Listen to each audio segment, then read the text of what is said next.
Hello hello kids, बच्चे लोग कैसे हैं? क्या हाल चाल है? सब बढ़िया है।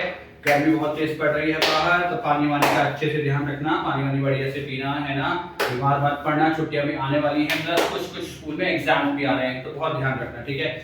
चलिए, तो मेरा नाम है गौतम चतुर्वेदी। गौतम की ज्ञान शाला में आप सबका स्वागत है। चैनल को सब्सक्राइब जरूर करिएगा, क्योंकि मैं साइंस, मैथ्स और एसएसटी के वीडियोस डालता रहता हूं, ताकि आपको ज्यादा से ज्यादा मदद मिल सके। ओके, तो हम बात कर रहे थे class 9 cell building blocks of life. पहले इसका नाम था फंडामेंटल यूनिट ऑफ लाइफ, अब इसका नाम चेंज करके कर दिया है cell building block of life. Same chapter है। पीछे के नोट्स आप मेरे देख सकते हैं, पीछे के वीडियोस, उसमें फंडामेंटल यूनिट ऑफ लाइफ है, क्योंकि वो पुराना चैप्टर था।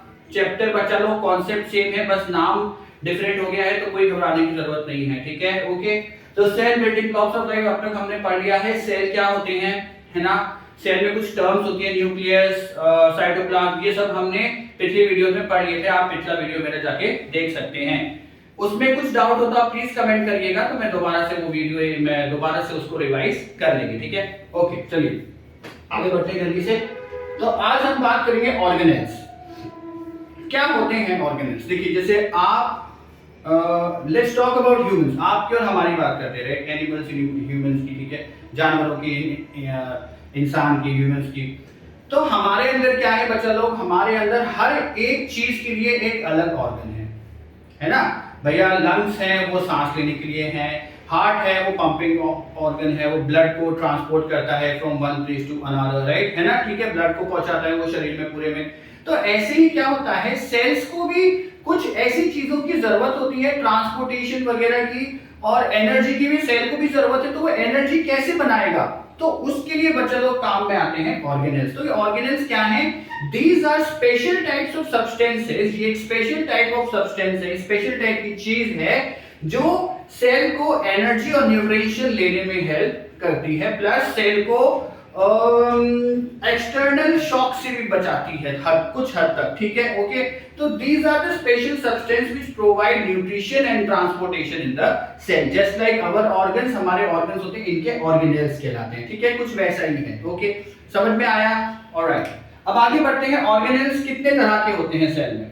देखो, सबसे पहले जो ऑर्गेनल आता है वो आता है एंडोप्लाज्मिक रेटिक्यूलम। क्या आता है? Endoplasmic reticulum. इसको शॉर्ट फॉर्म में हम ईआर भी बोलते हैं, ईआर, ठीक है। ईआर दो टाइप का होता है बच्चा लोग, एक होता है रफ एंडोप्लाज्मिक रेटिक्यूलम, एक होता है स्मूथ एंडोप्लाज्मिक रेटिक्यूलम, ठीक है। तो सबसे पहला कौन सा आता है? Endoplasmic reticulum. इसका काम क्या होता है अभी अपन आगे पढ़ेंगे। आज अपन ये देख लेते हैं कौन कौन से ऑर्गेनल्स होते हैं, ठीक है। तो एंडोप्लाज्मिक रेटिकुलम में दो टाइप के होते हैं, रफ एंडोप्लाज्मिक रेटिकुलम और स्मूथ एंडोप्लाज्मिक रेटिकुलम। फिर दूसरे टाइप का आता है आपका, फिर आता है आपका राइबोसोम्स, ठीक है। फिर आता है आपका राइबोसोम्स। राइबोसोम्स क्या चीज करता है? राइबोसोम्स बच्चा लोग, ये जो जितने भी ये प्रोटीन वगैरह सिंथेसिस होंगे ना, उनको पैकेट में बनाने का काम करेगा। पैकेट में बनाना, राइबोसोम नहीं, sorry, I am so sorry for that. अब आएगा Golgi apparatus. Golgi apparatus, very good. Golgi apparatus क्या करता है? ये एक साइंटिस्ट का नाम था गोल्गी करके, ठीक है, उन्होंने ये ढूंढा था गोल्गी अपैरेटस। ये क्या है? ये ऐसे ना लेयर्स की फॉर्म में होता है। ये क्या चीज करता है? ये जितने भी प्रोटीन वगैरह सिंथेसिस होंगे ना, जितने भी प्रोटीन वगैरह ब्रेक होंगे, फैट्स, लिपिड्स, वो सब, उनको एक पैकेट बनाएगा और पैकेट बना के आगे ट्रांसफर कर देगा। ये काम होता है गोल्गी अपैरेटस का, ठीक है। थर्ड आता है फिर हमारा लाइसोसोम। लाइसोसोम क्या चीज करता है बेटा? लाइसोसोम जो करता है ना, लाइसोसोम इनको सुसाइड बैग्स भी बोलते हैं, ठीक है। और क्या बोलते हैं इनको? Suicide bags. अब सुसाइड बैग्स जो होते हैं, ये इनका काम क्या होता है? कोई भी बेकार सेल होगा ना, या डेड सेल होगा, तो ये क्या करेंगे? ये उसके पास जाएंगे और वहां जाके ब्लास्ट हो जाएंगे, ठीक है। और ब्लास्ट होके क्या होगा? ये जो बेकार सेल होगा, जो वीक सेल होगा, उसको ये अपने आप भी डिस्ट्रॉय होंगे और उसको भी डिस्ट्रॉय कर देंगे, ठीक है। ऑलराइट, फोर्थ आता है आपका plastids. Fourth are your plastids. Now what are plastids? Plastids भी दो टाइप के होते हैं बेटा, chloroplast and chromoplast, sorry chloroplast and leucoplast, chloroplast and leucoplast. Chloroplast chlorophyll कराएगा, ठीक है। ल्यूकोप्लास्ट का भी अपना रंग देने का ही काम होता है, वो मैं आगे आपको आगे बता दूंगा, ठीक है। ऑलराइट, नेक्स्ट आते हैं आपके राइबोसोम्स। राइबोसोम से पहले अपन पढ़ लेते हैं माइटोकॉन्ड्रिया, जो कि बहुत जरूरी है।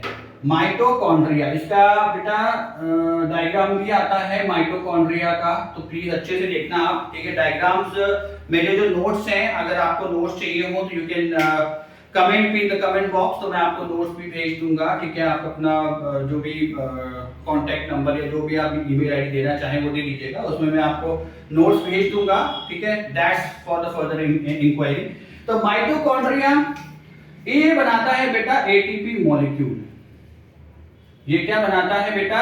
ATP molecule. वो अपन आगे पढ़ेंगे एटीपी का फुल फॉर्म क्या होता है और एटीपी करता क्या है, ठीक है। फिलहाल ये समझ लो mitochondria is a energy currency, मतलब इसमें इसकी एनर्जी स्टोर रहती है, ठीक है। ऑलराइट, नेक्स्ट आता है हमारा राइबोसोम। नेक्स्ट क्या आता है हमारा? Ribosome. Ribosome is just like endoplasmic reticulum, बस थोड़ा सा फर्क है, वो हम आगे बात करेंगे राइबोसोम और इसमें क्या फर्क है, ठीक है। तो ये कुछ ऑर्गेनेल्स हैं जो सेल के काम में आते हैं। आज हम थोड़ा सा पढ़ लेते हैं एंडोप्लाज्मिक रेटिकुलम के बारे में, कल मैं आपको बताऊंगा Golgi apparatus and lysosome. Okay, alright, okay, चलिए। तो आज हम बात करते हैं एंडोप्लाज्मिक रेटिकुलम। अब देखो बेटा, हम हर चीज खाते हैं, ठीक है। वैसे हम बचपन में पढ़ते आ रहे हैं कि भाई बैलेंस डाइट क्या होता है, बैलेंस डाइट ये होता है, बैलेंस डाइट कि भाई भरपूर मात्रा में हमारे पास न्यूट्रिशन मौजूद होंगे, पोषक तत्व भरपूर मात्रा में होंगे, उनको जब हम खाते हैं तो वो बैलेंस डाइट कहलाती है, संतुलित आहार, ठीक है। बैलेंस डाइट संतुलित आहार। तो इसका भी क्या है भाई, इसको भी तो जरूरत है ना न्यूट्रिशन की। जब तक ये न्यूट्रिशन नहीं लेगा हमें कहां से एनर्जी मिलेगी? सेल की तो बात हो रही है, तो हमारी बॉडी भी, हमने स्टार्टिंग में आपको बताया था ना राइट बच्चों, याद है कि सेल क्या होता है? बिल्डिंग ब्लॉक्स ऑफ लाइफ, मतलब वो हमारे शरीर में हर मैटर में सेल है, तो इसका मतलब एनर्जी देगा ना। तो एनर्जी को बेचारा कहां से लाएगा? तो उसको भी न्यूट्रिशन चाहिए। तो ये जो कहलाता है ना एंडोप्लाज्मिक रेटिकुलम, ये क्या करता है? ये उन न्यूट्रिशंस को ब्रेक डाउन कर देता है, ये उन न्यूट्रिशंस को ब्रेक डाउन कर देता है। तो हम क्या लिखेंगे? ER synthesizes the nutrients taken by the cell। क्या करता है ER बच्चा लोग? ER synthesizes the nutrition taken by the cell। जो सेल न्यूट्रिशन लेगा उसको कौन सिंथेसाइज करेगा? Endoplasmic reticulum. ओके, समझ में आ गई बात। अब सर ये RER और SER ये क्या है? Rough endoplasmic, smooth endoplasmic. देखो एंडोप्लाज्मिक रेटिकुलम कैसा कैसा दिखता है? कुछ एंडोप्लाज्मिक रेटिकुलम ना समथिंग कुछ इस तरह का होता है, लेयर्स जैसा होता है, ठीक है। स्टैक नहीं बोल सकते, लेयर्स बोल सकते हैं, छोटी छोटी लेयर्स होती हैं। अब ये लेयर्स रफ कैसे दिखेगी और स्मूथ कैसे दिखेगी? ऑब्वियस सी बात है, सेल है तो हम नेकेड आई से तो देख नहीं सकते, नॉर्मल आंखों से तो देख नहीं सकते हैं ना, तो हमको माइक्रोस्कोप चाहिए। अब माइक्रोस्कोप से हम कैसे पता लगाएंगे कि रफ एंडोप्लाज्मिक रेटिकुलम क्या है और स्मूथ क्या है? अरे सर नाम से दिख रहा है, रफ का मतलब जो खुरदरा सा हो और स्मूथ मतलब जो प्लेन हो। तो रफ मतलब, इसका मतलब कहीं ना कहीं जिगजैग होगा, कहीं ना कहीं जिगजैग होगा। तो ये ऐसे भी हो सकता है ना। तो ये क्या हो गया? ये रफ एंडोप्लाज्मिक रेटिकुलम हो गया।